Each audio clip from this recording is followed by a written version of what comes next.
100 நாள் வேலை திட்டத்தை பாஜக அரசு பாழடித்து விட்டதாக மதிமுக பொதுச் செயலாளர் வைகோ குற்றம் சாட்டினார்.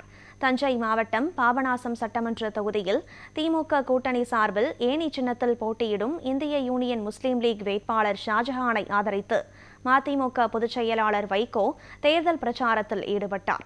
அப்போது திமுக அரசு எண்ணற்ற சாதனைகளை செய்திருப்பதாக கூறிய அவர், தமிழ்நாட்டில் முதலமைச்சர் ஸ்டாலினின் ஆட்சி தொடர வேண்டும் என தெரிவித்தார்.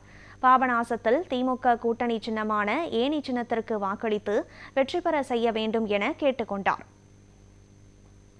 நான் வாழ்க்கையில் கூட்டணிக்கு மகத்தான வெற்றியை தரும்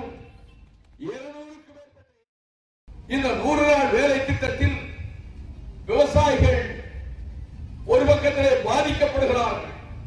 வேலைக்கு ஆள் கிடைப்பதில்லை, விவசாயம் செய்ய முடிவதில்லை.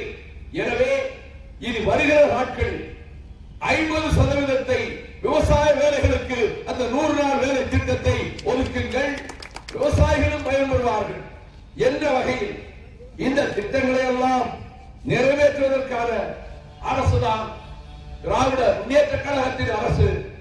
அது இங்கே தொடர்ந்து அந்த அரசே வரும் என்ற நம்பிக்கையோடு கடந்த 10 நாட்களாக நாட்டின் பல்வேறு பகுதிகளில் லட்சக்கணக்கான மக்களை சந்திக்கின்ற வாய்ப்பை பெற்றிருக்கிறார். மக்கள் ஒரு முடிவெடுத்து விட்டார்கள். இந்த நல்லாட்சி, திராவிட மாடல் நல்லாட்சி, தளபதி ஸ்டாலின் தலைமையிலே நடைபெறுகிற அரசு தொடர்ந்து நீடிக்க வேண்டும் என்ற முடிவோடு இருப்பதால் தேர்தல் முடிவு இந்த கூட்டணிக்கு